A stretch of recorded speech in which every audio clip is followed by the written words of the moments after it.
കൂട്ട് വിശ്വാസികൾ എന്നാണ് നമ്മൾ പറയപ്പെടുന്നത്. അപ്പൊ അതിന്റെ എബ്രഹാമിക് ഹൗസ് എന്ന് പറയുന്ന 3 സ്തൂപങ്ങൾ നമുക്ക് കാണാൻ പറ്റും. ഒന്നൊരു മോസ്ക്, ഒന്നൊരു ചർച്ച്, ഒന്നൊരു സിനഗോഗ്. അതുകൂടാതെ ഈ കാണുന്നത് ഇതാണ് ഫ്ലോട്ടിംഗ് ഡോം എന്ന് പറയുന്ന പേരിൽ അറിയപ്പെടുന്ന മ്യൂസിയം. ഒരു കടലിന്റെ ഉള്ളിൽ ഒരു ഡോം ഇങ്ങനെ തിങ്ങിക്കിടക്കുക അല്ലെങ്കിൽ തട്ടിക്കളിക്കുന്ന പോലെയാണ് മ്യൂസിയം ഉണ്ടാക്കിയത്. ഒരു മ്യൂസിയമാണ്.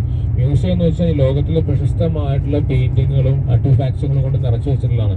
ഒരു കടലിൽ അത് വെക്കണമെങ്കിൽ അത് എത്രത്തോളം സേഫ് ആയിരിക്കണം. കടലിന്റെ ഉള്ളിലാണ് മ്യൂസിയം ഉണ്ടാക്കിയിട്ടുള്ളത്. ഒരു മ്യൂസിയം, ഈ മ്യൂസിയം ഏറ്റവും പ്രത്യേകതയുള്ള മ്യൂസിയത്തിന്റെ സ്ട്രക്ചർ തന്നെയാണ്. ജി നോവൽ എന്ന് പറയുന്ന അദ്ദേഹം അങ്ങനെ ചെയ്യാൻ ഒരു പ്രത്യേക കാരണം കൂടെ ഉണ്ട്. കാരണം ഒരു മ്യൂസിയം ഇവിടെ ഉണ്ടാക്കുന്ന സമയത്ത് ഒരു ആർക്കിടെക്ട് വന്നിട്ട് ആദ്യം ഈ നാട് മൊത്തം സഞ്ചരിക്കുകയാണ് ചെയ്തത്. കാരണം ഈ നാടുമായി ബന്ധപ്പെട്ട എന്തെങ്കിലും ആയിരിക്കണം ആ മ്യൂസിയം ഉണ്ടാക്കേണ്ടത്. അതേപോലെ സഞ്ചരിക്കുന്ന സമയത്ത് ഏറ്റവും കൂടുതൽ ഇവിടെ കാണുന്നത് നമ്മൾ ഈന്തപ്പന മരങ്ങളാണ്. അപ്പോൾ ഒരു ഒയാസിസിലൂടെ പോകുന്ന സമയത്ത് ആ ഈന്തപ്പന മരത്തിലൂടെ വെളിച്ചം ഉള്ളിലേക്ക് വീഴുന്നത് എങ്ങനെയാണോ അതുപോലെയാണ് ആ മ്യൂസിയത്തിന് ആദ്യമായിട്ട് വെളിച്ചം വീഴുന്നത്. ടെമ്പററി ആയിട്ടുള്ള ഒരു കോൺട്രാക്ട് ബേസ് ആളുകൾക്ക് കാണാൻ വേണ്ടിയിട്ട് അവിടെ പോകാൻ പറ്റാത്ത ആളുകൾക്ക് ഇവിടെ